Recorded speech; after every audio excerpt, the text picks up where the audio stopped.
ನಮಸ್ಕಾರ ಯಜಮಾನ್ರೆ. ನಮಸ್ಕಾರ ಸರ್. ನಿಮ್ಮ ಹೆಸರು? ನನ್ನ ಹೆಸರು ಕಾಳೇಗೌಡ ಅಂದ್ಬಿಟ್ಟು. ಯಾವ ಊರಿದು? ಸರ್ ಇದು ಗುಂಡಾಪುರ. ಗುಂಡಾಪುರನಾ? ಗುಂಡಾಪುರ. ಹೇಳಿ, ನೀವು ಇಲ್ಲಿ ನಿಮ್ಮ ಇದು ಜಮೀನ ನಿಮ್ದಿದು? ಹೌದು, ನಂದು ಇದು ನನ್ನ ಮಗಂದು GK ಶಶಿಕಾಂತ್ ಪ್ರಸಾದ್ ಅಂತ.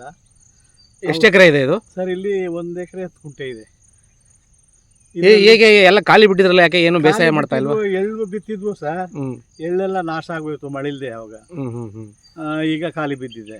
ಇನ್ನೇನು ರಾಗಿ ಹಾಕೋಣ ಅಂದ್ರೆ ಈ ಆನೆ ಹೊಡ್ತಾ ಜಾಸ್ತಿ, ಹಂದಿ ವಿಪರೀತ ಹಂದಿಗಳು, ಏನೂ ಮಡಗಲ್ಲ ಸರ್ ಹಾಕಿದ್ರೆ.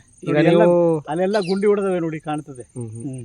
ಈಗ ನೀವು ಇಲ್ಲಿ ಬೇಸಾಯನೇ ಮಾಡ್ತಾ ಇಲ್ವಾ? ಹಂಗಾದ್ರೆ ಬೇಸಾಯನೇ ಮಾಡ್ತಾ ಇಲ್ಲ ಸರ್. ಎಲ್ಲ ಎಳ್ ಬೆಳೆಗೇನು ತಿನ್ನಲ್ವಲ್ಲ, ಅದಕ್ಕೆ ಹಾಕಿದ್ದು ಮಳೆ ಫೇಲ್ ಆಯ್ತು, ಅದು ಸ್ಪಾಯಿಲ್ ಆಯ್ತು.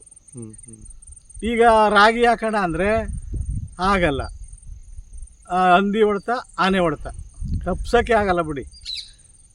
ಹಂಗಾರೆ ಎಷ್ಟು ವರ್ಷಗಳಿಂದ ಇಲ್ಲಿ ಸಮಸ್ಯೆ ಇದೆ ಸರ್? ಸುಮಾರು ಒಂದು 7-8 ವರ್ಷದಿಂದ ಇದೇ ಕಥೆ ಸರ್. ಇಲ್ಲಿ ನಿಮ್ಮೊಬ್ಬರಿಗೆ ಮಾತ್ರನಾ? ಇಲ್ಲ ಇಡೀ ಅದರಲ್ಲಿ ನಾ ಎಸ್ಪೆಷಲಿ ಗುಂಡಾಪುರಕ್ಕೆ ಜಾಸ್ತಿ ಬರೋದವು ಆನೆ ಹಂದಿಗಳು. ಯಾಕೆ ತುಂಬ ನಿಯರ್ ಅಲ್ರ. ಇದೊಂದು ಬಸಾಪುರ, ಮತ್ತೆ ನಂದಿಪುರಕ್ಕೆ ಕಮ್ಮಿ, ಅಗಾದೂರು, ಒಂದು 3-4 ಊರು ಒಟ್ಟಿನಲ್ಲಿ ಏನಿ ಬೆಳೆನೇ ಮಾಡೋಂಗಿಲ್ಲ ಸರ್. ಯಾವ ಪಂಚಾಯತಿ ವ್ಯಾಪ್ತಿಗೆ ಬರುತ್ತೆ ಇದು? ಎಚ್ ಬಸಾಪುರ ಪಂಚಾಯತಿಗೆ ಬರುತ್ತೆ. ಎಷ್ಟು ಹಳ್ಳಿಗಳಿವೆ ಇಲ್ಲಿ? ಅಗಾದೂರು, ಬಸಾಪುರ, ಗುಂಡಾಪುರ, ನಂದಿಪುರ, ಬಸವನಬೆಟ್ಟ, ಬಸವನಹಳ್ಳಿ, 5 ಊರು ಬರುತ್ತೆ. ಈಗ ಆನೆಗಳು ಬರ್ದಂಗೆ ಏನೋ ತಂತಿ ಬೇಲಿ ಹಾಕಿದ್ದಾರೆ. ಈ ಬಸಾಪುರದ ಹತ್ರ ಯಾರೋ ಕೋರ್ಟಿಂದ ಸ್ಟೇ ತಂದ್ಬಿಟ್ಟು ನಿಂತೋಗಿದೆ, ಆ ಮುಖಾಂತರವಾಗಿ ಬಂದ್ಬಿಡ್ತವೆ. ಈಗ ಅರಣ್ಯ ಇಲಾಖೆಯವರು ಈಗ ಇದು ಪ್ರಾಣಿಗಳು ನಾಶ ಮಾಡ್ತಾವಲ್ಲ ಬೆಳೆಗಳನ್ನ, ಪರಿಹಾರ ಏನು ಕೊಡಲ್ವಾ ಸರ್? ಪರಿಹಾರ 1,000 ನಷ್ಟ ಇದ್ರೆ ಒಂದು 50-25 ಕೊಡ್ತಾರೆ. ಉದಾಹರಣೆಗೆ ನೋಡಿ, ನಮ್ಮವು 14 ತೆಂಗಿನ ಮರ ಉಳಿಸ್ಬಿಟ್ಟು ಫಲ ಬಿಡ್ತಿದ್ದನ್ನ, ಆಮೇಲೆ ಒಂದು ಮುಕ್ಕಾಲು ಎಕರೆನಲ್ಲಿ ಭತ್ತ ಇತ್ತು, ಅದೆಲ್ಲ ಸೇರಿಸಿ 6,000 ಕೊಟ್ಟವ್ರೆ. ಯಾತಕ್ಕಾಯ್ತದೆ? ಬಕಾಸುರ ಹೊಟ್ಟೆಗೆ ಅರಕಾಸನ ಮಜ್ಜಿಗೆ, ಅರಕಾಸನ ಮಜ್ಜಿಗೆ ಅಂತ. ಆನೆ ಹೊಟ್ಟೆಗೆ ಅರಕಾಸನ ಮಜ್ಜಿಗೆ ಅಂತಾರೆ ನೋಡಿ, ಹಂಗಾಯ್ತು. ಅದು ನಮ್ಮ ಖರ್ಚಿಗೂ ಇಲ್ಲ, ಹಾಗಾಯ್ತು ನೋಡಿ. ನೀವು ಇಲ್ಲಿರೋ ಎಲ್ಲ ರೈತರುಗಳು ಸರ್ಕಾರದ ಮೇಲೆ ಯಾಕೆ ಒಂದು ಒತ್ತಡ ಹಾಕ್ಬಾರ್ದು? ನಮಗೆ ಈ ಥರ ಬೆಳೆ ನಾಶ ಆಗತ್ತೆ, ವರ್ಷಕ್ಕಿಷ್ಟು ಅಂತ ನಮಗೆ ಹಣ ಕೊಡಿ, ಪರಿಹಾರ ಕೊಡಿ ಅಂತ ಯಾಕೆ ಕೇಳಬಾರ್ದು? ಸರ್ ಕೇಳ್ತಾರೆ ಇಲಾಖೆಗೆ, ಫಾರೆಸ್ಟ್ ಇಲಾಖೆಯವ್ರನ್ನ. ನಾವು ಬರೀತೀವಿ, ಕೊಡ್ತೀವಿ, ನಮ್ಮ ಕೈಲಿದೆಯೇ, ಅಲ್ಲಿ ಎಷ್ಟು ಸ್ಯಾಂಕ್ಷನ್ ಆಗುತ್ತೆ, ಎಕರೆಗೆ ಇಷ್ಟು ಅಂತ ಹೇಳ್ತಾರೆ, ಅಷ್ಟು ಕೊಡ್ತೀವಿ, ನಮ್ಮ ಕೈಲಿ ಏನು ಮಾಡೋಕ್ಕಾಗಲ್ಲ ಅಂತ.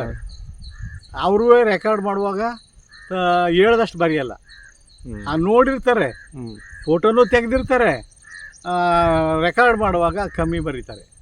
ಏನು ಮಾಡೋಣ? ಅಲ್ಲಿಗೆ ರೈತನಿಗೆ ಬೆಲೆನೇ ಇಲ್ಲ, ರೈತನಿಗೆ ಬೆಲೆ ಇಲ್ಲ, ಯಾವ ಬೆಳೆನೂ ಆಗಲ್ಲ.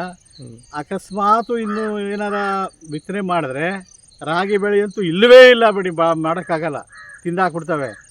ರಾಗಿ, ಜೋಳ, ಇದು ಆರ್ಕ, ಅದು ಯಾವುದು ಮಡಗಲ್ಲ. ಅಂದರೆ ಈಗ 20-30 ವರ್ಷದಿಂದ ಇಷ್ಟು ಸಮಸ್ಯೆ ಇರಲಿಲ್ಲ ಸರ್.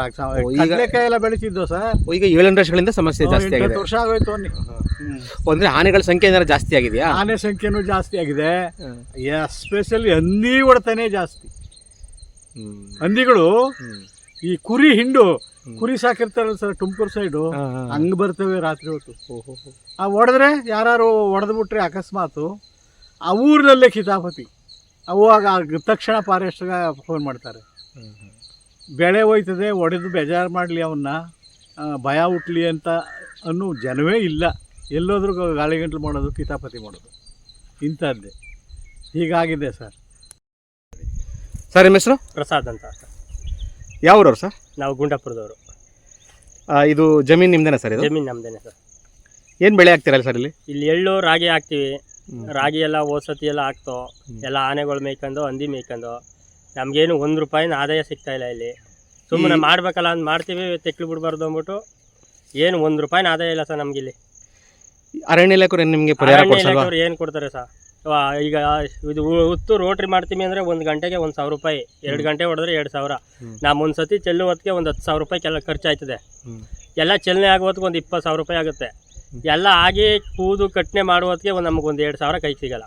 ಅವ್ರು ಮೇಯ್ಕಂದ್ರೆ ಕೊಡ್ತಾರೆ 1,000 2,000 ಕೊಡ್ತಾರೆ. ಏನು ಕಾಯ್ತದೆ ಗುರುಗಳ? ಹಾಂ, ಇದು ನಿಮ್ಮೊಬ್ಬರ ಸಮಸ್ಯೆ ಮಾತ್ರ ಎಲ್ಲ ಪ್ರತಿ ಒಬ್ರದ್ದು ಇದೇ ಸಮಸ್ಯೆ. ಇಲ್ಲಿ ರಾಗಿ ಭತ್ತ ಏನು ಬೆಳೆಯಕ್ಕಾಗ್ತಾ ರಾಗಿ ಇಲ್ವಾ? ಭತ್ತ ಬೆಳೆಕಾಯ್ತಾ ಇಲ್ಲ. ಏನ್ ಹಾಕ್ತೀರಾ? ಎಳ್ಳು ರಾಗಿ ಹಾಕ್ತೀವಿ. ಅದೇ ಹಾಕ್ತೀರಾ. ಅವು ಬೆಳೆ ಕೈಗೆ ಬೆಳೆ ಕೈಗೆ ಬರ್ತಾ ಇಲ್ಲ. ಆನೆಗಳು ಜಾಸ್ತಿ ಯಾವ ತಿಂಗಳಲ್ಲಿ ಬರ್ತವೆ ಇಲ್ಲಿ? ಆನೆಗಳು ನಮ್ಗೆ ಈ ದೀಪಾವಳಿ ಟೈಮಲ್ಲಿ ಜಾಸ್ತಿ. ಆಗ ತೆನೆ ಬಂದಿರ್ತದೆ. ಆ ಟೈಮಲ್ಲಿ ಎಲ್ಲ ತೆನೆನೆಲ್ಲ ಒಚ್ಚರಿಂದ ಅವಕ್ಕೆ ಯಾವ ಟೈಮಲ್ಲಿ ಸಿಗುತ್ತೆ ಅಂತ ಗೊತ್ತಾಗ್ಬಿಡುತ್ತೆ, ಬಂದ್ಬಿಡ್ತವೆ. ಆ ಟೈಮಲ್ಲಿ ಎಲ್ಲಾನು ಒಚ್ಚರಿಂದ ಮೈಕೊಂಡು ಹೋಗ್ಬಿಡ್ತವೆ. ಮತ್ತೆ ಬೇರೆ ಏನ ಪ್ರಾಣಿಗಳು ತೊಂದರೆ ಕೊಡ್ತವೆ ಆನೆ ಅಲ್ಲದೆ? ಹಂದಿ, ಜಿಂಕೆ. ಈಗಲೂ ಈಗ ನಾವು ಪೈರು ಒಂದಿಷ್ಟು ಬತ್ತು ಅಂದ್ರೆ ರಾಗಿ ಪೈರು ಎಲ್ಲ ಈಗಲೂ ಕತ್ತರಿಸುತ್ತೆ ಆನೆ. ರಾತ್ರಿ ಹೊತ್ತು ಬರ್ತವೆ ಜಾಸ್ತಿ ಆನೆಗಳು, ಬೆಳಿಗ್ಗೆ ಹೊತ್ತು ಬರ್ತವೆ. ಒಂದು ಹಿಂಡಿಂಡು ಬರ್ತವೆ. ಹಿಂಡಿಂಡೆ ಬರುತ್ತೆ, 5, 6 ಹಿಂಗೆಲ್ಲ ಬರುತ್ತೆ. ಅರಣ್ಯ ಇಲಾಖೆಯವರು ಬಂದು ಅದನ್ನೇನು ಓಡಿಸಲ್ವ ಅವಾಗ? ಇದು ನಾವು ಬಂದು ಫೋನ್ ಮಾಡಿ ಅಂತಾರೆ. ನಮಗೆ ಈ ಆನೆ ಬಾಯ್ದಲ್ಲಿ ಏನು ಬಂದು ಫೋನ್ ಮಾಡಮ್ರ?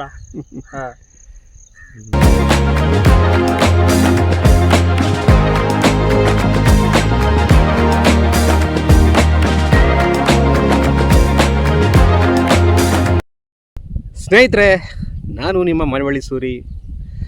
ನಾನಿರುವ ಒಂದು ತಾಣ ಬಂದು ಮಳವಳ್ಳಿ ತಾಲೂಕಿನ ಬಸವನ ಬೆಟ್ಟ.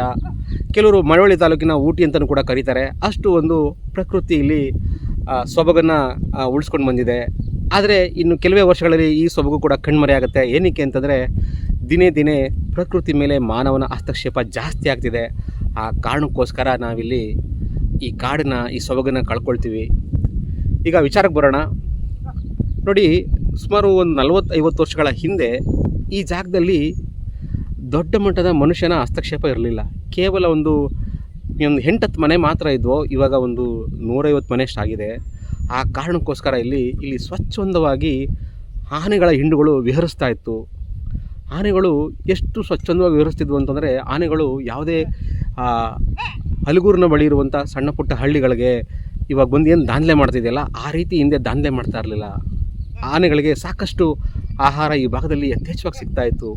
ಆದರೆ ಈಗೇನಾಗಿದೆ ಅಂತಂದರೆ, ಬರ ಬಂದಾಗ ನೀರಿಗೆ ಕೊರತೆ ಆದಂಥ ಸಮಯದಲ್ಲಿ ಕೆಳಗಡೆ ಗುಂಡಾಪುರ ಮತ್ತು ಅಕ್ಕಪಕ್ಕ ಇರುತ್ತೆ ನಂದಿಪುರ ಮತ್ತು ಬಸಾಪುರ ಮತ್ತು ಈ ಎಲ್ಲ ಗ್ರಾಮಗಳಿಗೆ ಆನೆಗಳು ಪದೇ ಪದೇ ಭೇಟಿ ಕೊಟ್ಟು, ಮನುಷ್ಯರು ಮಾತ್ರ ನೀವು ಮಾತ್ರ ಮೆನು ಕಾರ್ಡ್ ಇಟ್ಕೋದಲ್ಲ ಆಹಾರದ ಬಗ್ಗೆ, ನಮಗೂ ಕೂಡ ಮೆನು ಕಾರ್ಡ್ ಇದೆ ಅಂತ ಅದನ್ನು ಅವಾಗವಾಗ ಸಾಬೀತು ಮಾಡ್ತವೆ. ಆ ಕಾರಣಕ್ಕೋಸ್ಕರ ಆನೆಗಳು ಪದೇ ಪದೇ ಬಂದು ಹಳ್ಳಿಗಳಲ್ಲಿ ತಮ್ಮ ಆಟೋಟಪ್ಪ ಮಾಡಿ ಹೊರಟೋಗ್ತವೆ. ಈ ವಿಚಾರ ಇವಾಗ ಏನಕ್ಕೆ ಪ್ರಸ್ತಾಪ ಮಾಡ್ತಿದ್ದೀನಿ ಅಂತಂದರೆ, ನೋಡಿ, ಆನೆಗಳು ಹಳ್ಳಿಗಳಿಗೆ ಬರ್ತವೆ, ನಮ್ಮ ಹೊಲಗಳಿಗೆ ಬರ್ತವೆ ಅಂತ ರೈತರು ಆರೋಪ ಮಾಡ್ತಾರೆ. ಆದರೆ ಸ್ನೇಹಿತರೆ, ಸತ್ಯ ಅದಲ್ಲ. ಆ್ಯಕ್ಚುಲಿ ಹಿಂದೆ ಇದೆಲ್ಲ ಒಂದು ದೊಡ್ಡವಾದ ದಟ್ಟವಾದ ಕಾಡಾಗಿತ್ತು. ಆ ಕಾಡಿಗೆ ನಾವು ಮನುಷ್ಯರು ಹಳ್ಳಿಗಳನ್ನ ನಿರ್ಮಾಣ ಮಾಡಿಕೊಂಡು, ಊರನ್ನ ಕಟ್ಕೊಂಡು ನಾವು ಬಂದು ಆ ಕಾಡಲ್ಲಿ ಮನೆ ಮಾಡ್ಕೊಂಡಿದ್ದೀವಿ. ಆ ಕಾಡಿಂದ ಆ ಪ್ರಾಣಿಗಳನ್ನ ಹೊಡೆದೋಡಿಸಿದ್ದೀವಿ. ಆ ಕಾರಣಕ್ಕೋಸ್ಕರ ಅವು ತಮ್ಮ ಆಹಾರಕ್ಕೋಸ್ಕರ ಪದೇ ಪದೇ ಹಳ್ಳಿಗಳಿಗೆ ಬಂದು ಭೇಟಿ ಕೊಡ್ತಾನೆ ಇರ್ತವೆ.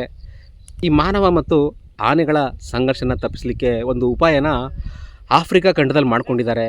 ಅದೇನಂತಂದರೆ, ಎಲ್ಲೆಲ್ಲಿ ಆನೆಗಳು ಬಂದು ದಾಳಿ ಮಾಡ್ತಾವೋ, ಎಲ್ಲೆಲ್ಲಿ ಆಹಾರಕ್ಕೋಸ್ಕರ ಆ ಹಳ್ಳಿಗಳಿಗೆ ಬಂದು ಲೂಟಿ ಮಾಡ್ತಾವೋ ಅಂಥ ಹಳ್ಳಿಗಳಲ್ಲಿ ಜೇನು ಸಾಕಾಣಿಕೆ ಮಾಡ್ತಾರೆ. ಈ ಆನೆಗಳು ಈ ಸಿಂಹಗಳಿಗೆ ಎದುರ್ಕೊಳ್ತಾರೆ ಅನ್ನೋದು, ಹುಲಿಗಳಿಗೆ ಎದುರ್ಕೊಳ್ತವೆ ಅಂತ ಹೇಳೋದೆಲ್ಲ ಅದು ಸುಳ್ಳು. ಆ್ಯಕ್ಚುಲಿ ಆನೆಗಳು ಯಾವುದಾದ್ರೂ ಒಂದು ಹೆದರ್ಕೊಳ್ಳುತ್ತೆ ಅಂತಂದರೆ ಅದು ಮೊದಲನೇದು ಮನುಷ್ಯನೇ. ಆದರೆ ಎರಡನೇದು ಏನಂತಂದರೆ ಜೇನುಗಳ ಶಬ್ದಕ್ಕೇ ಆನೆಗಳು ಆ ಗ್ರಾಮಗಳತ್ತ ಸುಳಿಯಲ್ಲ. ಇದನ್ನು ಈಗಾಗಲೇ ಆಫ್ರಿಕಾ ಖಂಡದಲ್ಲಿ ಮಾಡಿ ಯಶಸ್ವಿಯಾಗಿದ್ದಾರೆ.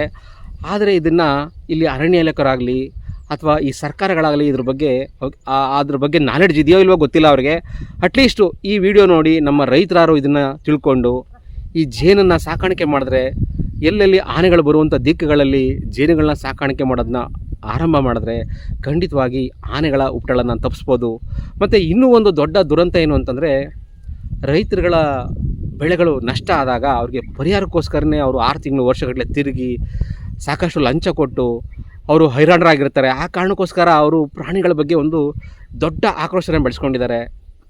ಇದೆಲ್ಲ ತಪ್ಪಿಸ್ಬೇಕು ಅಂತಂದರೆ ಇನ್ನೂ ಒಂದು ಸರಳ ಉಪಾಯ ಏನು ಅಂತಂದರೆ, ಈ ಬಸವನ ಬೆಟ್ಟದ ಸುತ್ತಮುತ್ತಲಿರುವಂಥ ಹಳ್ಳಿಗಳಿಗೆ ಸರ್ಕಾರ ಇನ್ನಾದರೂ ಒಂದು ವಿಶೇಷ ಪ್ಯಾಕೇಜ್ನ ಘೋಷಣೆ ಮಾಡಿ ಅವ್ರಿಗೆ ವಾರ್ಷಿಕವಾಗಿ ಇಂತಿಷ್ಟು ಅಂತ ಒಂದು ಸಹಾಯಧನನ ಕೊಟ್ಬಿಟ್ರೆ, ರೈತರು ಅವ್ರು ಬೆಳೆದಂಥ ಫಸಲು ಒಂದು 3/4 ಭಾಗ ನಾಶ ಆದರೂ ಅಥವಾ ಅರ್ಧ ನಾಶ ಆದರೂ ಕೂಡ ಇನ್ನು ಅರ್ಧ ಫಸಲನ್ನು ಅದನ್ನು ನಮ್ಮ ಸಮಾಜಕ್ಕೆ ವಾಪಸ್ ಕೊಡ್ತಾರೆ. ಈ ಎಲ್ಲ ಕಾರಣಗಳಕ್ಕೋಸ್ಕರ ಈ ವಿಡಿಯೋ ಮಾಡ್ತಾಯಿದ್ದೀನಿ. ಇದನ್ನು ಸಂಬಂಧಪಟ್ಟ ಅಧಿಕಾರಿಗಳು ಅಥವಾ ಜನಪ್ರತಿನಿಧಿಗಳು ಅಥವಾ ಸರ್ಕಾರದ ಉನ್ನತ ಮಟ್ಟದ ಯಾರ ಅಧಿಕಾರಿಗಳು ನೋಡಿ ಇದು ಸಾಧ್ಯವಾದಷ್ಟು ಕಾರ್ಯರೂಪಕ್ಕೆ ಬರಲಿ. ಭೂಮಿ ಮೇಲೆ ಮನುಷ್ಯನಿಗೆ ಮಾತ್ರ ಬದುಕೋ ಹಕ್ಕಿಲ್ಲ, ಎಲ್ಲ ಪ್ರಾಣಿ ಪಕ್ಷಿಗಳಿಗೂ ಹಕ್ಕಿದೆ. ಅದೇ ರೀತಿ ಕಾಡಿನ ಅತಿ ದೊಡ್ಡ ಪ್ರಾಣಿಯಾದಂಥ ಆನೆಗೂ ಕೂಡ ಅಷ್ಟೇ ಹಕ್ಕಿದೆ. ನಾವು ಈ ಆನೆನ ಉಳಿಸಿ ಬೆಳೆಸಿ ರಕ್ಷಿಸಬೇಕು. ಮುಂದಿನ ತಲೆಮಾರಿಗೆ ಈ ಆನೆಗಳ ಚಿತ್ರಪಟದಲ್ಲಿ ತೋರಿಸುವಂಥ ಪರಿಸ್ಥಿತಿ ಯಾವುದೇ ಕಾರಣಕ್ಕೂ ಬರಬಾರ್ದು. ಆದ್ದರಿಂದ ಈ ಆನೆಗಳನ್ನ ನಾವು ಕಾಪಾಡಲೇಬೇಕು. ಈ ಏನು ಒಂದು ಕಾಡಿನ ಜೀವ ವೈವಿಧ್ಯತೆಯ ಸರಪಳಿ ಇದೆಯಲ್ಲ, ಆ ಸರಪಳಿನ ನಾವು ರಕ್ಷಿಸಬೇಕು. ಈಗಾಗಲೇ ಸಾಕಷ್ಟು ಪ್ರಾಣಿ ಪಕ್ಷಿಗಳು ನಮ್ಮಿಂದಾಗಿ ನಾಶ ಆಗಿದೆ. ಇನ್ನಾದರೂ ನಾವು ಈ ಪ್ರಾಣಿಗಳನ್ನ ಉಳಿಸ್ಕೊಳ್ಳೋದ್ರ ಕಡೆ ಹೆಚ್ಚು ಗಮನ ವಹಿಸಬೇಕು. ಈ ಸ್ಟೋರಿ ಇಷ್ಟವಾಗಿದ್ದರೆ ಲೈಕ್ ಮಾಡಿ, ಶೇರ್ ಮಾಡಿ, ಮತ್ತು ನನ್ನ ಚಾನಲ್ನ ಸಬ್ಸ್ಕ್ರೈಬ್ ಮಾಡ್ಕೊಳ್ಳಿ. ಮುಂದೆ ಒಂದು ವಿಶೇಷವಾದ ಇನ್ನೊಂದು ಸ್ಟೋರಿಯಿಂದ ನಿಮ್ಮನ್ನು ಭೇಟಿಯಾಗ್ತೀನಿ. ಅಲ್ಲಿವರೆಗೂ ಒಂದು ಧನ್ಯವಾದ. ಬರ್ತೀನಿ ಸ್ನೇಹಿತರೆ.